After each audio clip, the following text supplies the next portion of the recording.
ಪರಲೋಕ ದೇವರಿದು ಸರ್ವಲೋಕ ರಕ್ಷೆಗಾಗಿ ತರಲಾರು ಕಾತಾಳಿ ಬಂದ ಪರಮಾತಿಶಯ ನೋಡ ಬನ್ನಿ. ಹರುಷ ಹರುಷ ನಮಗೆಲ್ಲ ಹರುಷ ಯೇಸುವಿನ ಜನನವೇ. ಹಾಡುತ್ತಾ ಹಾಡುತ್ತಾ ತಾಳವ ಹಾಕುತ್ತಾ ಸರ್ವಲೋಕಕ್ಕೆ ಹರುಷ ಹರುಷ ನಮಗೆಲ್ಲ ಹರುಷ ಯೇಸುವಿನ ಜನನವೇ. ಹಾಡುತ್ತಾ ಹಾಡುತ್ತಾ ತಾಳವ ಹಾಕುತ್ತಾ ಸರ್ವಲೋಕಕ್ಕೆ hallelujah hallelujah hallelujah hallelujah hallelujah hallelujah.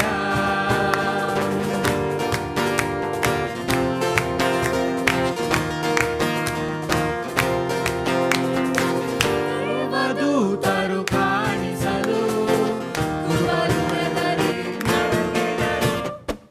ದೇವದೂತರು ಹಾಡಿಸಲು ಕುರುಬರು ಹೆದರಿ ನಡುಗಿದರು.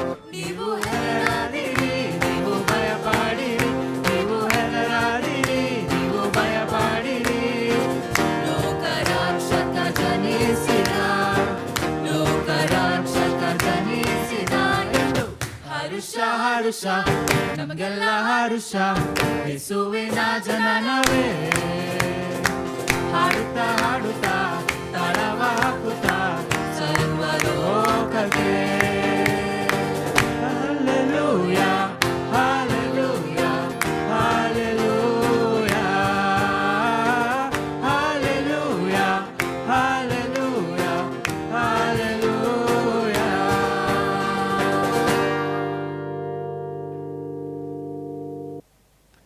ದೇವರ ಪರಿಶುದ್ಧ ನಾಮಕ್ಕೆ ಸ್ತೋತ್ರವಾಗಲಿ.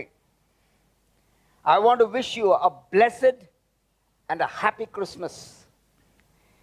ಯೇಸು ಕ್ರಿಸ್ತನ ವಿಶೇಷವಾದ ಅಮೂಲ್ಯವಾದ ಪರಿಶುದ್ಧವಾದ ಜನನದ ಶುಭಾಶಯಗಳನ್ನು ನಾನು ನಿಮಗೆ ತಿಳಿಸುವನಾಗಿದ್ದೇನೆ. ಇವಾಂಜಲಿಕಲ್ ಬ್ಯಾಪ್ಟಿಸ್ಟ್ ಸಭೆಯ ಮುಖಾಂತರ ಮತ್ತು ಬೇರೆ ಎಲ್ಲ ಕಡೆ ನೋಡುವಂಥ ಎಲ್ಲ ಸಭಿಕರಿಗೂ, ಎಲ್ಲ ನಮ್ಮ ಸ್ನೇಹಿತರಿಗೂ I want to wish you a happy Christmas. Praise God. ಕರ್ತನಿಗೆ ಸ್ತೋತ್ರವಾಗಲಿ. ವಾಕ್ಯವನ್ನು ಕೇಳೋಕ್ಕಿಂತ ಮುಂಚೆ ನಾವು ತಲೆಬಾಗಿಸಿ ಪ್ರಾರ್ಥನೆ ಮಾಡೋಣ. ಪ್ರೀತಿಯುಳ್ಳ ನಮ್ಮ ತಂದೆ ಆದ ದೇವರೇ, ಈ ದಿನಕ್ಕಾಗಿ ಸ್ತೋತ್ರ. ತಂದೆ, ನಿನ್ನ ಮಗನನ್ನು ಕಳಿಸಿ ಕೊಟ್ಟಿರುವಂಥ ಈ ದಿನಕ್ಕಾಗಿ ನಿನಗೆ ಸ್ತೋತ್ರ. ಕರ್ತನೆ ಯೇಸುವೆ, ನೀನು ನಮಗೋಸ್ಕರ ನೀನು ಒಂದೇ ಒಂದು ಸೆಲ್ಲಾಗಿ ನೀನು ಕರ್ತನೆ ಮರಿಯಳ ಗರ್ಭದಲ್ಲಿ ಬಂದು ಎಂಥ ಒಂದು ದೀನತೆ ಕರ್ತನೆ, ಎಂಥ ಹ್ಯೂಮಿಲಿಟಿ ಕರ್ತನೆ, ಇದಕ್ಕಾಗಿ ಸ್ತೋತ್ರ ಸಲ್ಲಿಸ್ತೇವೆ. ದೇವ, ಈ ಸಮಯದಲ್ಲಿ ನಿನ್ನ ಜನನದ ವಿಶೇಷತೆಯನ್ನು ನಾವು ತಿಳ್ಕೊಳ್ಳುವಂತೆ ಇದರಲ್ಲಿ ಅರ್ಥೈಸಿಕೊಂಡು ಕರ್ತನೆ, ನಿಜವಾಗ್ಲೂ ಇದು ಒಂದು ವಿಶೇಷವಾದ ಜನನ, ನಿನ್ನ ಒಂದು ವಿಶೇಷ ಪರಿಶುದ್ಧವಾದ ಜನನ, ಪರಿಶುದ್ಧವಾದ ಜೀವನ, ಪರಿಶುದ್ಧ ಸೇವೆ, ಮರಣ, ಹೂಣಿಕೆ, ಪುನರುತ್ಥಾನ ಮತ್ತು ಪುನರಾಗಮನ ಕೂಡ ಕರ್ತನೆ ಅದು ಪರಿಶುದ್ಧವಾಗೇ ಉಳಿದದೆ. ಇದಕ್ಕಾಗಿ ನಿನಗೆ ಸ್ತೋತ್ರ. ಈ ಪರಿಶುದ್ಧ ಸಭೆಯನ್ನು ಕೂಡ ನೀನು ಆಶೀರ್ವದಿಸು. ನನ್ನೊಂದಿಗೆ ನಮ್ಮೊಬ್ಬೊಬ್ಬರೊಂದಿಗೆ ಮಾತನಾಡು, ನಮ್ಮನ್ನು ಶುದ್ಧಪಡಿಸು, ನಮ್ಮನ್ನು ತಿದ್ದು ನಮಗೆ ಸಂತೋಷಪಡಿಸು. ಮಹಿಮೆ ನಿನಗುಂಟಾಗಲಿ. ಯೇಸು ಕ್ರಿಸ್ತನ ಹೆಸರು ಬೇಡಿದೆ ನಮ್ಮ ತಂದೆ, ಆಮೆನ್. ಪ್ರಿಯ ದೇವ ಜನರೇ, ಇವತ್ತು ಕ್ರಿಸ್ಮಸ್ ಆಚರಿಸ್ತಾ ಇದ್ದೇವೆ, ಅಥವಾ ಒಂದು ಅದನ್ನು ಹಬ್ಬದ ರೀತಿಯಲ್ಲಿ ನೋಡ್ತಾ ಇದ್ದೇವೆ. ನನಗನ್ನಿಸ್ತದೆ ಇವತ್ತು ನನ್ನ ಮುಖ ನೋಡ್ರಿ, ಸ್ವಲ್ಪ ಸ್ಮೈಲ್ ಮಾಡಿರಿ. Okay, smile to one another. ಮನೇಲಿ ಪಕ್ಕದಲ್ಲಿ ಕೂತ್ಕೊಂಡಿದಾರಲ್ಲ ಅವ್ರ ಕಡೆ ತಿರ್ಕೊಂಡು ನೀವು ಒಂದು ಸ್ವಲ್ಪ ನಗಬೇಕು ಅಂತ ನಿಮ್ಮನ್ನು ಕೇಳ್ಕೊಳ್ತೇನೆ. You have to smile, you have to be happy. ನಾವು ಸಂತೋಷವಾಗಿರ್ಬೇಕು. ಯಾಕಂದರೆ ಯೇಸು ಕ್ರಿಸ್ತನು ಈ ಲೋಕಕ್ಕೆ ಬಂದಿರುವಂಥದ್ದೇ ಒಂದು ವಿಶೇಷವಾದ ಒಂದು ಅದ್ಭುತ ಎಂದ್ಬಿಟ್ಟು ನಾವು ನೋಡ್ತಾ ಇದ್ದೇವೆ. ಮತ್ತಾಯನ ಬರೆದ ಸುವಾರ್ತೆ ಮತ್ತು ಮಾರ್ಕನ ಬರೆದ ಸುವಾರ್ತೆ ಮತ್ತು ಲೂಕನ ಬರೆದ ಸುವಾರ್ತೆ ಮತ್ತು ಯೋಹಾನನು ಬರೆದ ಸುವಾರ್ತೆ, 4 ಸುವಾರ್ತೆಗಳಿವೆ ಪ್ರಿಯ ಸಹೋದರ ಸಹೋದರಿ. ಆದರೆ ಯೇಸು ಕ್ರಿಸ್ತನ ಜನನ 2 ಸುವಾರ್ತೆಗಳಲ್ಲಿ ಮಾತ್ರ ಬರೆಯಲ್ಪಟ್ಟಿದೆ. ಅದು ಮತ್ತಾಯ ಮತ್ತು ಲೂಕನ ಬರೆದ ಸುವಾರ್ತೆಯಲ್ಲಿ ಮಾತ್ರ ಬರೆಯಲ್ಪಟ್ಟಿದೆ.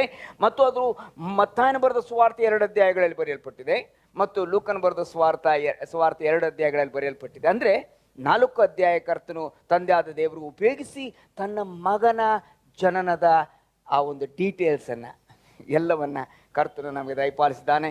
ಇದರಲ್ಲೇ ನಾವು ಓಡಾಡ್ತೇವೆ. ಆತನ ಜನನದ ವಿಷಯದಲ್ಲಿ ಇದರಲ್ಲೇ ನಾವು ಓಡಾಡುವಂಥವರಾಗಿದ್ದೇವೆ. ಆತನ ಏನಂತಂದರೆ ಆತನು ಹುಟ್ಟುವಂಥದ್ದು ನೋಡಬೇಕಾಗಿದ್ರೆ ಅದು ದೇವರ ಯೋಜನೆ ಆಗಿತ್ತು, ಅದು ದೇವರ ಸಮಯದಲ್ಲಿ ಆಗಿತ್ತು, ಅದು ದೇವರ ಸ್ಥಳದಲ್ಲಿ ಆಯಿತು, ದೇವರು ನೇಮಿಸಿರುವಂಥ ಸ್ಥಳದಲ್ಲಿ ಆಯಿತು. ನೇಮಕವಾದ ಸಮಯ, ನೇಮಕವಾದ ಸ್ಥಳ ಮತ್ತು ನೇಮಕವಾದ ಆತನ ಯೋಜನೆ ಮತ್ತು ನೇಮಕವಾದ ಆ ಪ್ರಪಂಚಕ್ಕೆ ರಕ್ಷಣೆಯ ಒಂದು ಉದ್ದೇಶದಿಂದ ಆತನ ಪವಿತ್ರ ಜನನ ಆಯಿತು ಎಂದ್ಬಿಟ್ಟು ನಾವು ನೋಡ್ತೇವೆ.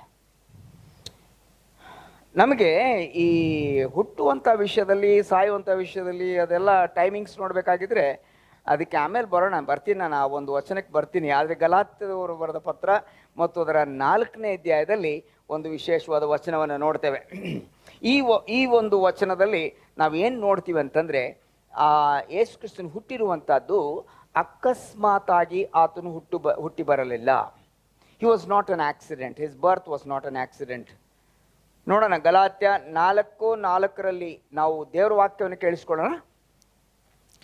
ಆದರೆ ಕಾಲವು ಪರಿಪೂರ್ಣವಾದಾಗ ದೇವರು ತನ್ನ ಮಗನನ್ನು ಕಳುಹಿಸಿಕೊಟ್ಟನು, ಧರ್ಮಶಾಸ್ತ್ರಾಧೀನರಾದವರನ್ನು ವಿಮೋಚಿಸಬೇಕೆಂತಲೂ ಪುತ್ರರ ಪದವಿಯನ್ನು ನಮಗೆ ದೊರಕಿಸಬೇಕೆಂತಲೂ ಆತನು ಸ್ತ್ರೀಯಲ್ಲಿ ಹುಟ್ಟಿದವನಾಗಿಯೂ ಧರ್ಮಶಾಸ್ತ್ರಾಧೀನನಾಗಿಯೂ ಬಂದನು. ಬಹಳ ಚಂದವಾಗಿದೆ. ಕಾಲ ಪರಿಪೂರ್ಣವಾದಾಗ, ಹಾಗಂದ್ರೆ ಏನು? ಕಾಲ ಪರಿಪೂರ್ಣ ಅಂದ್ರೆ ಏನು? ಇಷ್ಟೇ ಒಂದು ಸಿಂಪಲ್ ಆಗಿ ಹೇಳ್ತೀನಿ ಪ್ರಿಯ ಸಹೋದರ ಸಹೋದರಿ, ದೇವರ ಸಮಯವೇ ಕಾಲ ಪರಿಪೂರ್ಣವಾದ ಸಮಯ ಪ್ರತಿಯೊಂದು ವಿಷಯಗಳಲ್ಲಿ ನಾವು ನೋಡಬೇಕಾಗಿದ್ರೆ. ಹಾಗಾದರೆ ಅದಕ್ಕೋಸ್ಕರ ಇನ್ನೊಂದು ವಚನವನ್ನು ನಾವು ಓದಿಕೊಳ್ಳೋಣ. ಈಗ ನಾವು ಇನ್ನೊಂದು ವಚನವನ್ನು ಓದಿಕೊಳ್ಳೋಣ. ಅದು ಪ್ರಸಂಗಿ 3ನೇ ಅಧ್ಯಾಯ ಮತ್ತು ಮೊದಲಿನ 2 ವಚನಗಳನ್ನು ಓದೋದಕ್ಕಿಂತ ಮುಂಚೆ ನಾನು ಏನು ಹೇಳ್ತೀನಿ ಅಂತಂದರೆ, ನಾವು ಏನಂತ ಹುಟ್ಟುವಂಥ ಸಮಯದಲ್ಲಿ ಕೂಡ ಕರ್ತನು ತಾನೇ ನೇಮಿಸಿರುವಂಥ ಸಮಯ ಆಗಿರ್ತದೆ ಪ್ರಿಯ ಸಹೋದರ ಸಹೋದರಿ. ಇವನ್ ಯೇಸು ಸ್ವಾಮಿ ಹುಟ್ಟುವಂಥ ಸಮಯದಲ್ಲಿ ಕೂಡ ಆತನು 1 ವರ್ಷ ಹಿಂದೆ ಹುಟ್ಟಲಿಲ್ಲ, 1 ತಿಂಗಳು ಹಿಂದೆ ಹುಟ್ಟಲಿಲ್ಲ, 1 ದಿನ ಕೂಡ ಹಿಂದೆ ಮುಂದೆ ಆಗಲಿಲ್ಲ. ಆದರೆ ಸರಿಯಾದ ದಿನದಲ್ಲಿ, ಸರಿಯಾದ ಸಮಯದಲ್ಲಿ ಯೇಸು ಕ್ರಿಸ್ತನು ಯಾಕೆ ಹುಟ್ಟಿ ಬಂದ ಅಂತಂದರೆ, he was on God's time table ಅಂತ ನೋಡ್ತಾ ಇದ್ದೇವೆ. The father sent his son on with his time table. Correct ಟೈಮಿಗೆ ಕರ್ತನು ಆತನ ಮಗನ್ನ ಈ ಭೂಮಿಗೆ ನಿನ್ನ ಭೂಮಿಗೆ ಯೇಸು ಸ್ವಾಮಿಯನ್ನು ಕಳಿಸಿಕೊಟ್ಟದ್ರಲ್ಲಿ ಇದೊಂದು ದೊಡ್ಡ ವಿಶೇಷವಾದ ಅದ್ಭುತ ಎಂದ್ಬಿಟ್ಟು ನಾವು ನೋಡ್ತೇವೆ. ನೋಡೋಣ, ಪ್ರಸಂಗಿ ಏನು ಹೇಳ್ತಾ ನೋಡೋಣ. 3ನೇ ಅಧ್ಯಾಯ ಮತ್ತು ಮೊದಲಿನ 2 ವಚನಗಳನ್ನು ಓದಿಕೊಳ್ಳೋಣ. ಪ್ರತಿಯೊಂದು ಕಾರ್ಯಕ್ಕೂ ಕಾಲವು ಕ್ಲುಪ್ತವಾಗಿದೆ. ನೋಡಿ, ಪ್ರತಿಯೊಂದು ಕಾರ್ಯಕ್ಕೂ ಏನಾಗಿದೆ? ಕಾಲವು ಕ್ಲುಪ್ತವಾಗಿದೆ. ಆಮೇಲೆ ಆಕಾಶದ ಕೆಳಗೆ ನಡೆಯುವ ಒಂದೊಂದು ಕೆಲಸಕ್ಕೂ ತಕ್ಕ ಸಮಯ ಉಂಟು. ಆಮೇಲೆ ಹುಟ್ಟುವ ಸಮಯ, ಸಾಯುವ ಸಮಯ. ಸಾಕು, ಅಷ್ಟು ಸಾಕು. ಇವತ್ತು ಹುಟ್ಟುವ ಸಮಯ ನಿಗದಿಯಾಗಿರುವಂತಹದ್ದು. It is been predetermined when you should have been born. ನಿಂದ ಡೇಟ್ ಆಫ್ ಬರ್ತ್, ನನ್ನ date of birth. We are not here by accident but by divine appointment. ಹಾಗಾದರೆ ನಾವೇ ಒಂದು ಆಕ್ಸಿಡೆಂಟ್ ಆಗದೆ, ನಾವೇ ಒಂದು ವಿಶೇಷವಾಗಿ ಈ ಭೂಮಿಗೆ ಬರುವಂಥ ಸಮಯವನ್ನು ಕೂಡ ದೇವರು ತೋರಿಸಿ ನಾವು ಹುಟ್ಟುವಂಥ ಸಮಯ ಸರಿಯಾದ ಸಮಯ ಆಗಿದ್ರೆ, ತನ್ನ ಮಗನೂ ನಮ್ಮ ರಕ್ಷಕನಾಗಿರುವ ಯೇಸು ಕ್ರಿಸ್ತನ ಜನನ ಎಷ್ಟು ಕರೆಕ್ಟ್ ಆಗಿತ್ತು ಎಂದ್ಬಿಟ್ಟು ನಾವು ಈಗ ತಾನೇ ನೋಡಿದೆವು ಗಲಾತ್ಯ ಬರೆದ ಪತ್ರದಲ್ಲಿ. ಆದರೆ ನಾವು ಕೆಲವ್ರಿಗೆ ತಾವು ಇದ್ದ ಸಮಯ, ಇದ್ದ ಏಜು ಅವ್ರಿಗೆ ಇಷ್ಟ ಆಗಲ್ಲ. ಗೊತ್ತಾ ನಿಮಗೆ? ನಾನು ಯಾಕಪ್ಪ ಹೆಂಗಿದ್ದೀನಿ ಅಂತ. ನಮಗೆ ವಿ ಆರ್ ಅನ್ಸ್ಯಾಟಿಸ್ಫೈಡ್ ಪೀಪಲ್. ನಮಗೆ ತೃಪ್ತಿ ಇರಲ್ಲ ಒಂದೊಂದು ಸಾರಿ ಜೀವಿತದಲ್ಲಿ. ಚಿಕ್ಕ ಮಕ್ಕಳನ್ನ ನೋಡಿದ್ದೀರಾ ನೀವು? ಚಿಕ್ಕ ಮಕ್ಕಳನ್ನ ನೋಡಿದ್ದೀರಾ? ಅವ್ರು ಆಗಲೇ ಏನು 5ನೇ ಕ್ಲಾಸ್ 4ನೇ ಕ್ಲಾಸ್ ಹಿಂಗಿರ್ತಾರೆ. ಅವರು ಕಾಲೇಜ್ ಸ್ಟೂಡೆಂಟ್ಸ್ ಜೊತೆಗೆ ಅವರು ಓಡಾಡಬೇಕು ಅಂತ ಆಸೆ, ಬೇಗನೆ ದೊಡ್ಡವರಾಗಬೇಕು ಅಂತ ಆಸೆ. ಅದು ಹುಡುಗರಾಗ್ಬೋದು, ಹುಡುಗಿಯರಾಗ್ಬೋದು. They want to behave big, they want to become adults. ಆಗಲೇ ಏನೋ ದೊಡ್ಡವರಾಗಬೇಕು ಅಂತ ಬೇಗನೆ. ಆದರೆ ದೊಡ್ಡವರಾದ್ಮೇಲೆ ಇನ್ನೊಂದು ವಿಪರ್ಯಾಸ ಏನು ಅಂತಂದರೆ, ದೊಡ್ಡವರಾದರೂ ಆದ ತಕ್ಷಣವೇ ಅವರು they want to become young. ಇದು ಅನ್ಸ್ಯಾಟಿಸ್ಫೈಡ್ ನಾವು. ಅಂದರೆ ನಾವು ಜಿಮ್ ಸೇರಬಾರ್ದು ಅಂತ ಹೇಳ್ತಿಲ್ಲ. ನೀವು ಜಿಮ್ ಮಾಡ್ತಾ ಇದ್ರೆ ಮಾಡಿರಿ, ದಯವಿಟ್ಟು. ವ್ಯಾಯಾಮ ಒಳ್ಳೆಯದು, ಮಾಡಿರಿ. ವಾಕಿಂಗ್ ಮಾಡೋರು ವಾಕಿಂಗ್ ಮಾಡಿರಿ, ನಡೀತದೆ. ಕೀಟೋ ಡಯಟು, ಆ ಡಯಟು, ಈ ಡಯಟು ಮಾಡಿ ನಾವು ಯಂಗ್ ಆ್ಯಂಡ್ ಫಿಟ್ ಆಗಿರಬೇಕು ಅಂತ. ಯಾವಾಗ ವಯಸ್ಸಾದ್ಮೇಲೆ ಅಲ್ವಾ ವಾಪಸ್ ಬರಬೇಕು ಅಂತ. ಆದರೆ ನಾವು ಹುಟ್ಟುವಂಥ ಸಮಯವನ್ನು ನಿಗದಿ ಮಾಡಿರುವ ಕಾರಣವಾಗಿ ಅದಕ್ಕೋಸ್ಕರ ನೀನು ನಿನ್ನ ವಯಸ್ಸಿನಲ್ಲಿದ್ದಿ, ನಾನು ನನ್ನ ವಯಸ್ಸಿನಲ್ಲಿದ್ದೇನೆ. ನಾನು ಸಂತೋಷ ಪಡ್ತೇನೆ ನನ್ನ ವಯಸ್ಸಿಗೆ, ನೀನು ಸಂತೋಷ ಪಡು.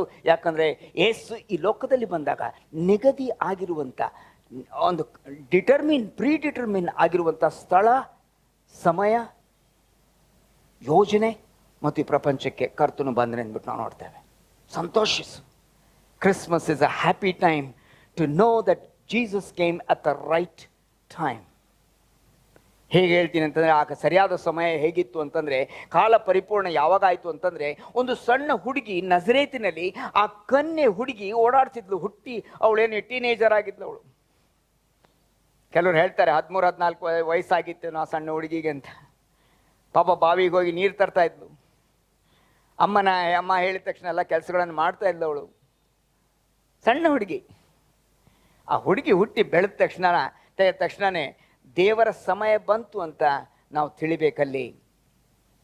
ಯಾಕಂದರೆ ಪರಲೋಕದಿಂದ ಗಬ್ರಿಯಲ್ ದೂತನನ್ನು ದೇವರು ಕಳಿಸಿದ ಎಲ್ಲಿ? ನಜರೇತ್ ಎಂಬ ಊರಿನಲ್ಲಿ ಒಂದು ಮನೆಗೆ ಕಳಿಸಿದ, ಒಂದು ಸಣ್ಣ ಹುಡುಗಿಯ ಹತ್ರ ಮಾತಾಡೋದಕ್ಕೆ ಕಳಿಸಿದ್ರೆ ಅಂದ್ಬಿಟ್ಟು ನಾವು ನೋಡ್ತೇವೆ. ಲೂಕನ್ ಬರೋ ಸುವಾರ್ತೆ 1ನೇ ಅಧ್ಯಾಯದಲ್ಲಿ ಭಾಳ ಕ್ಲಿಯರಾಗಿ ಬರೆಯಲ್ಪಟ್ಟಿದೆ. ಅದನ್ನೆಲ್ಲವನ್ನ ಡೀಟೇಲ್ ಓದೋದಿಲ್ಲ, ಆದ್ರೆ ವಿಷಯ ಹೇಳ್ತೀನಿ. ಕಾಲ ಪರಿಪೂರ್ಣ ಆಗಿದ್ದು ಯಾವಾಗ ಅಂತಂದರೆ, ಮರಿಯಳು ಹುಟ್ಟಿ ಬೆಳೆದು ಒಂದು ಸುಮಾರು ಟೀನೇಜರ್ ಆಗಿರಬೇಕು. ಆದರೆ ಕನ್ಯೆ ಆಗಿರುವಂಥ ಹುಡುಗಿಯವಳು. ಆಮೇಲೆ ಅವಳಿಗೆ ಕನ್ಯೆ ಆಗಿದ್ರು, ಸಣ್ಣ ಹುಡುಗಿ ಅಷ್ಟಾಗಿದ್ರು ಕೂಡ ಆಗಲೇ ಅವಳಿಗೆ ನಿಶ್ಚಿತಾರ್ಥ ಆಗೋಗಿತ್ತು. ಕಾಲ ಪರಿಪೂರ್ಣ. ಇನ್ನೊಂದೇನು ಗೊತ್ತೇನು? ಸಜ್ಜನನಾಗಿರುವಂಥ ಯೋಸೆಫನು ಹುಟ್ಟಿರ್ಬೇಕಲ್ಲಿ. ಸುಮ್ಮನೆ ಯಾವುದ್ಯಾವುದೋ ಯೋಸೆಫ್ ಅಲ್ಲ, ಸಜ್ಜನನಾಗಿರುವಂಥ ಅದೇ ಯೋಸೆಫನಿಗೆ ಅವಳು ನಿಶ್ಚಿತಾರ್ಥ ಆಗಿರಬೇಕು. ಭಾಳ ಚಂದವಾಗಿರುವಂಥ ಟೈಮ್ ಟೇಬಲ್ ರೀ ಇದು. ಈ ಕ್ರಿಸ್ಮಸ್ ಅನ್ನುವಂಥ ದೊಡ್ಡ ಫಸ್ಟ್ ಕ್ಲಾಸ್ ಟೈಮ್ ಟೇಬಲ್ ಇದು. ಇದನ್ನು ನಾವು ತಿಳ್ಕೊಂಡ್ರೆ ನಿನ್ನ ಜೀವಿತದ ಟೈಮ್ ಟೇಬಲನ್ನು ಅಪ್ರಿಷಿಯೇಟ್ ಮಾಡೋದಕ್ಕೆ ಸಾಧ್ಯತೆ ಆಗ್ತದೆ. ಅರ್ಥ ಆಯ್ತಲ್ಲ? ಹಾಗಾದರೆ ಮತ್ತಿನ್ನೊಂದು ಏನು ಗೊತ್ತೇನು? ಅಗುಸ್ತ ಯಾರೋ ಸೀಸರ್ ಅಗುಸ್ತನು ಇರಬೇಕಲ್ಲಿ, ಆಳ್ತಾ ಇರಬೇಕು. ಅವನು ಆಳಿದ್ದಕ್ಕೇನೆ ಅವನ ಹೃದಯದಲ್ಲಿ ಕರ್ತನು ಒಂದು ವಿಶೇಷವಾದ ಪ್ಲ್ಯಾನ್ ಹಾಕಿ ಕಾನೇಶುಮಾರಿ ಮಾಡಿಸ್ಬೇಕು. ಆಮೇಲೆ ಅವರೆಲ್ಲರೂ ತಮ್ಮ ಮನೆಗೆ ತಮ್ಮ ಹುಟ್ಟು ಊರಿಗೆ ಹೋಗ್ಬೇಕೆಂದ್ಬಿಟ್ಟು ಕಾನೇಶುಮಾರಿ ಮಾಡಿಸ್ಬೇಕೆಂದ್ಬಿಟ್ಟು ರಾಜಾಜ್ಞೆ ಹೊರಡಿಸುವಂಥ ರಾಜನು ಹುಟ್ಟಬೇಕಾಗಿತ್ತು, ಆಳಬೇಕಾಗಿತ್ತು. ಕಾಲ ಪರಿಪೂರ್ಣ ಆಗಿತ್ತು. ಅವರು ಬೆತ್ಲೇಮಿಗೆ ಬರದೇ ಇದ್ರೆ, ಕಾನೇಶುಮಾರಿ ಆಗದೇ ಇದ್ರೆ, ಈ ಅಗುಸ್ತ ಸೀಸರ್ನ ಆ ಕಾಲದಲ್ಲಿ ಆತನು ರಾಜಾಜ್ಞೆ ಹೊರಡಿಸದೇ ಇದ್ರೆ ಏನಾಗ್ತಿತ್ತು ಗೊತ್ತೇನು? ದೇವರು ತನ್ನ ಸ್ವಂತ ಕೈಯಿಂದ ಬರಿಸಿರುವಂಥ ಅಥವಾ ತನ್ನ ಸ್ವಂತ ಬಾಯಿಂದ ಹೇಳಿ ಪ್ರವಾದಿಗಳಿಂದ ಬರಿಸಿರುವಂಥ ವಾಕ್ಯಗಳು ನೆರವೇರದೆ ಅವು ಮುರಿದು ಹೋಗ್ತಾ ಇತ್ತು. ಹಾಗಾಗೋದಕ್ಕೆ ದೇವರು ಬಿಡೋದಿಲ್ಲ. ಅದು ಯೇಸುವಿನ ಜೀವಿತದಲ್ಲಾಗ್ಬೋದು, ಅಥವಾ ನಿನ್ನ ಜೀವಿತದಲ್ಲಾಗ್ಬೋದು, ನನ್ನ ಜೀವಿತದಲ್ಲಾಗ್ಬೋದು, ನಿನ್ನ ಕುಟುಂಬದಲ್ಲಾಗ್ಬೋದು, ನನ್ನ ಕುಟುಂಬದಲ್ಲಾಗ್ಬೋದು. God is in control. ದೇವರು ತನ್ನ ನಿಯಂತ್ರಣದಲ್ಲಿ ಪ್ರತಿಯೊಂದನ್ನು ಇಟ್ಟುಕೊಂಡಿದ್ದಾನೆ. ದೇವರ ನಾಮಕ್ಕೆ ಸ್ತೋತ್ರವಾಗಲಿ. ಇನ್ನೊಂದು ಯಾಕೆ ಪರಿಪೂರ್ಣವಾಗಿತ್ತು ಗೊತ್ತಾ? ಆ ಕಾಲ ಪರಿಪೂರ್ಣ ಆಯಿತು ಗೊತ್ತೇನು? ಜಕರೇನೆಂಬುವ ಆ ಏನದು ಯಾಜಕನು ಮತ್ತು ಇಬ್ಬರು, ಜಕರ್ಯ ಮತ್ತು ಎಲಿಸ್ಬೇತ್, ಅವಳಿಗೆ ಅಜ್ಜಿ ಆಗ್ಬಿಟ್ಟಿದ್ಲು, ಬಂಜೆ ಆಗೋಗ್ಬಿಟ್ಟಿದ್ಲು, ಬಂಜೆ ಎನಿಸಿಕೊಂಡಿದ್ಲು ಅವಳು. ಅವಳಿಗೆ ಯಾವ ಮಕ್ಕಳಾಗುವ ಒಂದು ಇದಿರಲಿಲ್ಲ, ಹೋಪೇ ಇರಲಿಲ್ಲ. ಆದರೆ ಕಾಲ ಪರಿಪೂರ್ಣವಾದಾಗ ಯೇಸು ಕ್ರಿಸ್ತನ ಫೋರ್ ರನ್ನರ್ ಆಗಿ ಮುಂದೂತನಾಗಿ ಬರಬೇಕಾಗಿರುವಂಥ ಸ್ನಾನಿಕನಾದ ಯೋಹಾನನು ಕೂಡ ಆಶ್ಚರ್ಯಕರವಾದ ರೀತಿಯಲ್ಲಿ ಅವನು ಹುಟ್ಟಿ ಬಂದನೆಂದ್ಬಿಟ್ಟು ನಾವು ನೋಡ್ತೇವೆ. ಅವನು ಹುಟ್ಟಿ ಬಂದಿರುವಂತಹದ್ದು ನೋಡಬೇಕಾಗಿದ್ರೆ, ಅವನು ಹುಟ್ಟಿದಾಗಲೇ ಅವನು ಗರ್ಭದಿಂದಲೇ ಪವಿತ್ರಾತ್ಮ ಭರಿತನಾಗಿದ್ದಂತೆ. ಯಾರು? ಸ್ನಾನಿಕನಾದ ಯೋಹಾನ. ಹಾಗಾದ್ರೆ ಇಂಥ ಸಮಯಗಳು, ಕಾಲಗಳು ಪರಿಪೂರ್ಣವಾಗಬೇಕ್ರಿ. ಅದಕ್ಕೋಸ್ಕರ ಹುಟ್ಟುವುದಕ್ಕೆ ಒಂದು ಸಮಯ, ಇದು ಸಮಯ ಕ್ರಿಸ್ಮಸ್. ಯಾಕೆ ಏನೋ ಎಲಿಸ್ಬೇತ್ ಅವಳು ಗರ್ಭಿಣಿ ಆದ್ಲು ಅಂತಂದರೆ, ನಾನು ಬೈಬಲ್ ಓದ್ತಾ ಇರುವಂಥ ಸಮಯದಲ್ಲಿ ಒಂದು ಸತ್ಯಾಂಶ ತಿಳಿದು ಬಂತು ನನಗೆ. ಒಂದು ಸತ್ಯಾಂಶ ತಿಳಿದು ಬಂತು. ಗಬ್ರಿಯಲ್ನ ಹೇಳ್ತಾ ಇದ್ದೀನಲ್ಲ, ಯಾರಿಗೆ? ಮರಿಯಳಿಗೆ. ಏನೋ ನೀನು ಗರ್ಭಿಣಿಯಾಗಿ ಒಂದು ಗಂಡು ಮಗುವನ್ನು ಹೆರ್ತೀಯ, ಅವನಿಗೆ ಯೇಸು ಒಂದು ಹೆಸರಿಡಬೇಕು ಅಂತ. ಇದು ಹೇಗಾದೀತು ಅಂತ ಅಂದ್ಲವಳು. ಎಲ್ಲ ಮಾತಾಡಿ ಆದಮೇಲೆ ದೇವದೂತನು ಒಂದು ವಿಷಯನ ಹೇಳಿದ. ದೇವರಿಂದ ಎಲ್ಲವೂ ಸಾಧ್ಯ ಅಂತ. With god all things are possible ಅಂತ. ಹಂಗೆ ಹೇಳಿ ಆದ ತಕ್ಷಣನೇ ಇನ್ನೊಂದು ಮಾತು ಹೇಳ್ತಾನೆ, ನಿನ್ನ ಬಂಧು ಆಗಿರುವಂಥ ಎಲಿಜಬೆತಳಿದ್ದಾಳಲ್ಲ, ನಿನ್ನ ಬಂಧು ಆಗಿರುವಂಥ ಎಲಿಜಬೆತಳಿದ್ದಾಳಲ್ಲ, ಆಕೆಗೆ ಈಗಾಗಲೇ 6 ತಿಂಗಳು ಗರ್ಭಿಣಿ ಇದ್ದಾಳು, ಹೋಗಿ ನೋಡೋಗು ಅಂತ. ನೋಡ್ರಿ, ಎಲ್ಲ ಪ್ರತಿಯೊಂದಕ್ಕೂ ಟೈಮ್ ಕನ್ಫರ್ಮೇಷನ್ ಬರಬೇಕು. ಮರಿಯಳು ಕಂಗಾಲಾಗಬಾರ್ದು. ಮರಿಯಳಿಗೆ ಸಂಪೂರ್ಣ ನಂಬಿಕೆ ಬರುವಂತೆ ಅವಳು ಎದ್ದು ಮಲೆನಾಡಿಗೆ ಓಡಿ ಹೋಗಿ ತನ್ನ ಬಂಧುವನ್ನು ಕಂಡುಕೊಂಡು 6 ತಿಂಗಳು ಅವಳು ಗರ್ಭಿಣಿಯಾಗಿದ್ದನ್ನು ನೋಡಿ ನನಗನ್ನಿಸ್ತದೆ ಸಂತೋಷ ಪಟ್ಟಿರ್ಬೇಕು. ಹೌದಪ್ಪ, ಇದು ಶ್ರೇಷ್ಠವಾಗಿರುವಂಥ ವಿಷಯ, ದೂತನು ಹೇಳಿದ ಹಾಗೆ ಆಯಿತು ಅಂತ ನಾವು ನೋಡ್ತಾ ಇದ್ದೇವೆ. This is the fullness of time. JB was Born. ಯಾರು? ಸ್ನಾನಿಕನಾದ ಯೋಹಾನನು ಹುಟ್ಟಿ ಬಂದ್ರೆ ಅಂದ್ಬಿಟ್ಟು ನಾವು ನೋಡ್ತೇವೆ. ಸ್ನಾನಿಕನಾದ ಯೋಹಾನನು ಏನಾಗಿದ್ದ ಗೊತ್ತಾ, ಏನು ಕೆಲಸ ಮಾಡ್ತಿದ್ದ ಗೊತ್ತಾ? ಅವನು he was a road builder.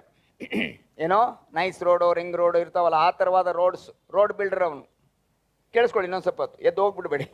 Road builder ಅಂದರೆ ಅವನು ಯಾವ ಥರವಾದ ರಸ್ತೆಯನ್ನು ಏನದು ಸರಿ ಮಾಡ್ತಾ ಇದ್ದಂತಂದರೆ, ರಾಜಮಾರ್ಗವನ್ನು ಸರಿ ಮಾಡ್ತಿದ್ದಂತಂದರೆ, ದೇವರನ್ನು ಕಂಡುಕೊಳ್ಳೋದಕ್ಕೆ, ಪಶ್ಚಾತ್ತಾಪವನ್ನು ಹೊಂದುವುದಕ್ಕೆ ಒಂದು ರೋಡ್ಗಳನ್ನು ಸಿದ್ಧ ಮಾಡ್ತಾ ಇದ್ದ ಹೃದಯಗಳಿಗೆ. ಯಾಕಂದರೆ ಹಿಂದೆ ಯೇಸು ಕ್ರಿಸ್ತನು ಬರ್ತಿದ್ದಾನೆ, ಮುಂದೂತನಾಗಿ ಸ್ನಾನಿಕನಾದ ಯೋಹಾನನು ಹುಟ್ಟಿದ್ದಾನೆ.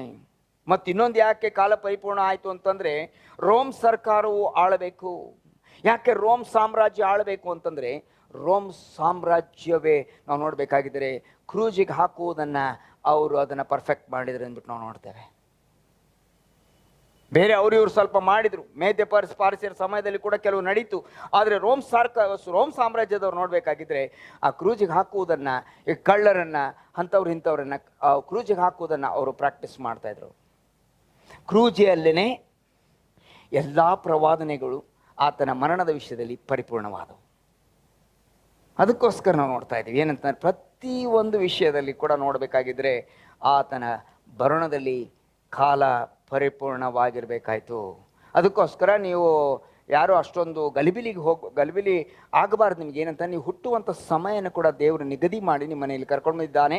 ಆದರೆ ನಿನ್ನ ಏನದು, ಯೇಸು ಕ್ರಿಸ್ತನಿಗೂ ಒಂದು ಟೈಮ್ ಇತ್ತು, ಯೇಸು ಕ್ರಿಸ್ತನಿಗೂ ಒಂದು ಉದ್ದೇಶ ಇತ್ತು ಈ ಪ್ರಪಂಚದಲ್ಲಿ. ಅದಕ್ಕೋಸ್ಕರ ನಿನಗೂ ಒಂದು ಸಮಯದಲ್ಲಿ ಹುಟ್ಟಿ ಬಂದಿದ್ದಿ. ಮತ್ತು ಅಷ್ಟೇ ಅಲ್ಲ, ನಿಂದು ಎಷ್ಟೇ ಏಜ್ ಆಗಿದ್ದರೂ ಕೂಡ, ನಿಮ್ಮದು ಎಷ್ಟೇ ವಯಸ್ಸಾಗಿದ್ದರೂ ಕೂಡ, ದೇವರು ನಿಮ್ಮಲ್ಲಿ ಒಂದು ದೊಡ್ಡ ಉದ್ದೇಶ ಇಟ್ಟಿದ್ದಾನೆ ಅಂದ್ಬಿಟ್ಟು ನಾವು ಮರಿಬಾರ್ದು. ನೀನು ಮರಿಬಾರ್ದು.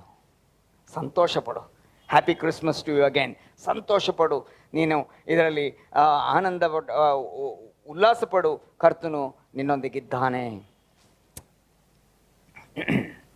ಹಾಗಾದರೆ ಯೇಸು ಕ್ರಿಸ್ತನು ಹುಟ್ಟಿರುವಂಥ ಸಮಯದಲ್ಲಿ ಬೆತ್ಲೆಹೇಮಿನಲ್ಲಿ ಹುಟ್ಟಿದಾಗ ಆ ಒಂದೊಂದು ಸೀನ್ನಲ್ಲಿ ನಾವು ಒಂದು ಕೆಲಸ ಮಾಡೋಣ, ಒಂದೊಂದೇ ವಿಂಡೋ ಓಪನ್ ಮಾಡೋಣ, ನೋಡೋಣ ಏನಾಯಿತು ಅಲ್ಲಿ ಅಂತ. ಆತನು ಹುಟ್ಟಿದಾಗ ಆತನ ಜೀವನ ಹೇಗಿತ್ತು, ಆತನ ಮರಣ ಹೇಗಾಯಿತು, ಇದನ್ನೆಲ್ಲವನ್ನು ನಾವು ಅಲ್ಲಿವರೆಗೂ ನೋಡೋಣ. ಅಂದರೆ ಸುಮಾರು 4 ಅವರ್ ಕೊಡ್ತೀರಾ ನನಗೆ? ಇಲ್ಲ, ಅಷ್ಟಲ್ಲ, ಕೆಲವು ನಿಮಿಷದಲ್ಲಿ ಮುಗಿಸ್ತೇನೆ, ಆದರೂ ಕೂಡ ಚಿಂತೆ ಇಲ್ಲ. ಆದರೆ ಒಂದು ಸತ್ಯ ನಾನು ನಿಮಗೆ ಹೇಳೋದಕ್ಕೆ ನಾನು ಇಷ್ಟಪಡ್ತೀನಿ. ಏನಂತಂದರೆ, ನೀವು ಇದಕ್ಕೆ ಹೋಗಿ ಏನೋ ಬರ್ತ್ಡೇಗೋ ಎಲ್ಲೋ ಹೋದಾಗ ಈ ಗಿಫ್ಟ್ ಕೊಡ್ತಿರಲ್ಲ, ಉಡುಗೊರೆ ಕೊಡ್ತಿರಲ್ಲ,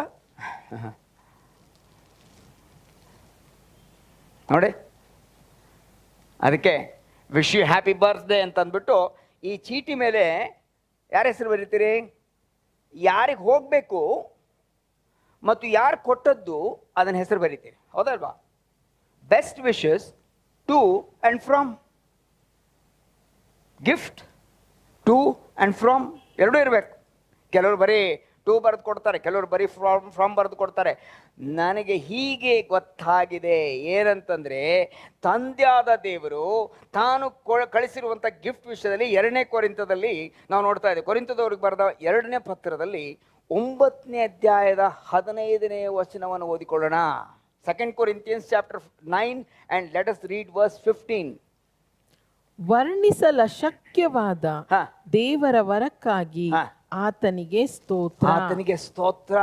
ಹೇಳಲಿಕ್ಕೆ ಅಥವಾ ವರ್ಣಿಸಲಿಕ್ಕೆ ಅಶಕ್ಯವಾಗಿರುವಂಥದ್ದು ಶಬ್ದಗಳಿಲ್ಲ ರೀ ನಮಗೆ. ನಮ್ಮ ಮೈಂಡ್ನಲ್ಲಿ, ನಮ್ಮ ಹೃದಯದಲ್ಲಿ ಅಂಥ ವಿಷಯಗಳು ಮೂಡಲೇ ಇಲ್ಲ. ನಾವು ಮೆಗಾ ಕಂಪ್ಯೂಟರ್ಸ್ ಮಾಡ್ಬೋದು, we can reach moon, maybe we will go to Mars one day, we don't know. We have left probes to Jupiter, but the birth of Christ and this gift is indescribable. ಚಂದ್ರಲೋಕಕ್ಕೆ ಹೋಗ್ಬೋದು ನಾವು, computers, mega computers ಮಾಡ್ಬೋದು, ಎಂಥ AI ಅಂದರೆ artificial ಇಂಟೆಲಿಜೆನ್ಸ್ನಲ್ಲಿ ಬೇಕಾದ ಸಂಗತಿಯನ್ನು ಮಾಡೋದಕ್ಕೆ ಇವತ್ತು ಸಾಧ್ಯತೆ ಮನುಷ್ಯನಿಗಿದೆ.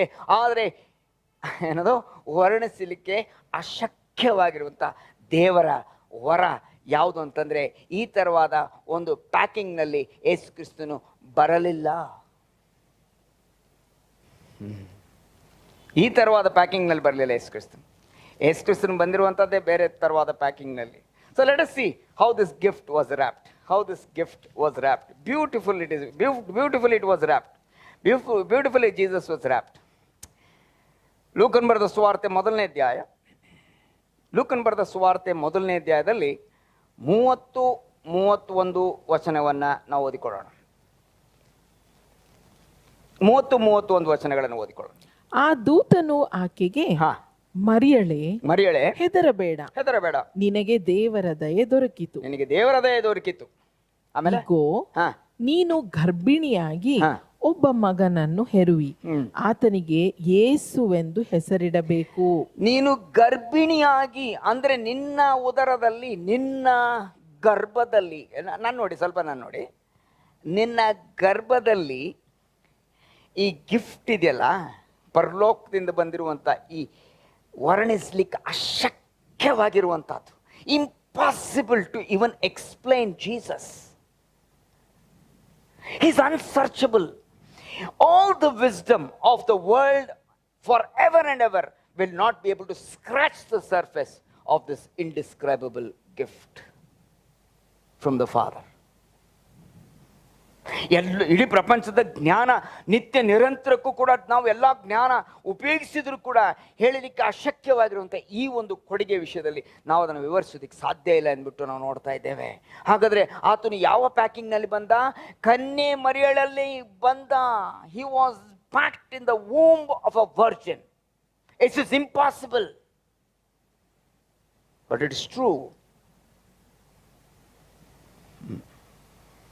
ಕನ್ಯೆ ಹೊಟ್ಟೆ ಒಳಗೆ ಮದುವೆ ಆಗಿಲ್ಲ ಅಂದರೆ ಇನ್ನೂ ಪುರುಷ ಸಂಬಂಧ ಇಲ್ಲ, ಅವಳು ಹೇಳ್ಬಿಡ್ತಾಳೆ, ಅವಳು ಇದು ಹೇಗಾದೀತು ಅಂತ, ಇದು ಹೇಗಾದೀತು ಅಂತ. ನಾನು ಪುರುಷನನ್ನು ಅರಿತವಳಲ್ಲವಲ್ಲ, ಅದೇ ನಿನಗೆ ಕ್ವಾಲಿಫಿಕೇಶನ್ ಅಂತ ಹೇಳಿದ ಅವನು. ಒಂದು ರೀತಿಯಲ್ಲಿ ಹೇಳಬೇಕಾಗಿತ್ತು ಅಂತಂದರೆ, ನಾನು ಪುರುಷನನ್ನು ಅರಿತವಳಲ್ಲ ಅಂದ ತಕ್ಷಣ ಮನಸ್ಸಿನಲ್ಲಿ ಏನು Gabriel almost he must have said like this, that is the qualification, dear lady, dear girl, that the Father is looking. It's wonderful, wonderful.